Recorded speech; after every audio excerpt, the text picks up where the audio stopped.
Yogesh, yes. Guys, Niharika के एक statement ने सबका फेवरेट बोन हिला के रख दिया है। कशिश कपूर के पॉडकास्ट में योगेश के कैरेक्टर पर जो बात उठी है, योगेश उस बात से काफी ज्यादा हर्ट हुए हैं, जिसका जवाब उन्होंने काफी गुस्से में अपनी रिसेंटली इंस्टाग्राम लाइव में दी थी। वो पूरा वीडियो हमने हमारी यूट्यूब चैनल पे डाल दिया है। अगर आपने वो वीडियो नहीं देखा तो पहले वो वीडियो देखे, फिर आपको निहारिका का रिप्लाई दिखाएंगे। अब वो देखो, अब पूरी दुनिया को पता what was with me and Gullu, और मैं वैसी नहीं हूँ कि मैं छुपा छुपा के हरकतें करूंगी। अगर मुझे कुछ करना होता तो मैं पहले ही दिन फुटेज ले लेती गुल्लू के नाम पे। Did I? बिकॉज मैं वैसी लड़की नहीं हूँ कि मैं लूंगी। तुझे पता ही है यार, हम कैसे कितने बढ़िया दोस्त हैं यार। मी, यू, गुल्लू, हमने कितने मजे किए हैं, like as friends and nothing more than that, and everyone knows it. Me, my God, everyone. I don't have to give justification to that girl. Not at all. I don't think so. ये चीज बोलना वो भी ऐसा नहीं है कि लोग देखेंगे। Exactly.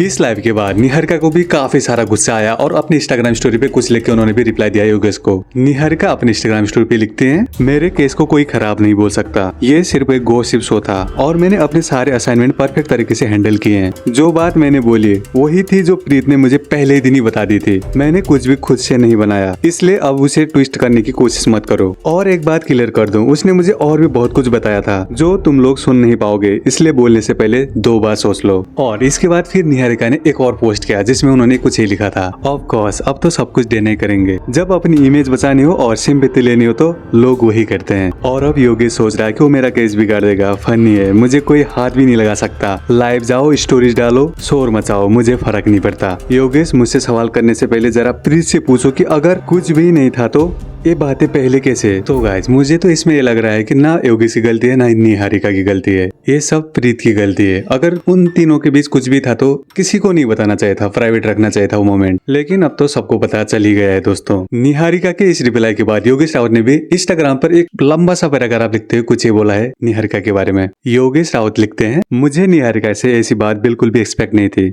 मैं उसे अपनी दोस्त मानता था और जब एक दोस्त ही आपके बारे में ऐसा कुछ बोले तो बहुत दर्द होता है। वहाँ अस्मिता भी बैठी थी जो बोल रही थी कि नाम मत लो, फिर भी बिना किसी प्रूफ के, बिना एविडेंस के किसी के कैरेक्टर पर सवाल उठाना कैसे सही हो सकता है? चाहे वो मैं हूँ या प्रीत, वो स्टेटमेंट सीधा हमारे कैरेक्टर पर जाता है और अगर कोई बोल भी रहा हो तो हम उसे बढ़ावा नहीं देते। मुझे इस बात का अफसोस है कि मैंने आपको दोस्त माना। आपके स्टेटमेंट का कोई जस्टिफिकेशन नहीं है, किसी ने बोला हो या ना बोला हो, आपने बोल दिया जो आप बहुत गलत हो। और लास्ट में योगेश राउत ने धमकी देते हुए बोला है, और अगर बात मुंह खोलने की है तो हमारे पास भी मुंह है, अगर खुला तो सह पाओगे क्या? मैं हवा में बात नहीं करता, मेरे पास प्रूफ होता है। तो ये था पूरा स्टेटमेंट गाइज। तो गाइज, अब आप बताएं आपको कौन सही लग रहा है और कौन गलत, इसमें किसकी गलती है और किसकी नहीं? अपनी राय कमेंट में जरूर लिखे दोस्तों।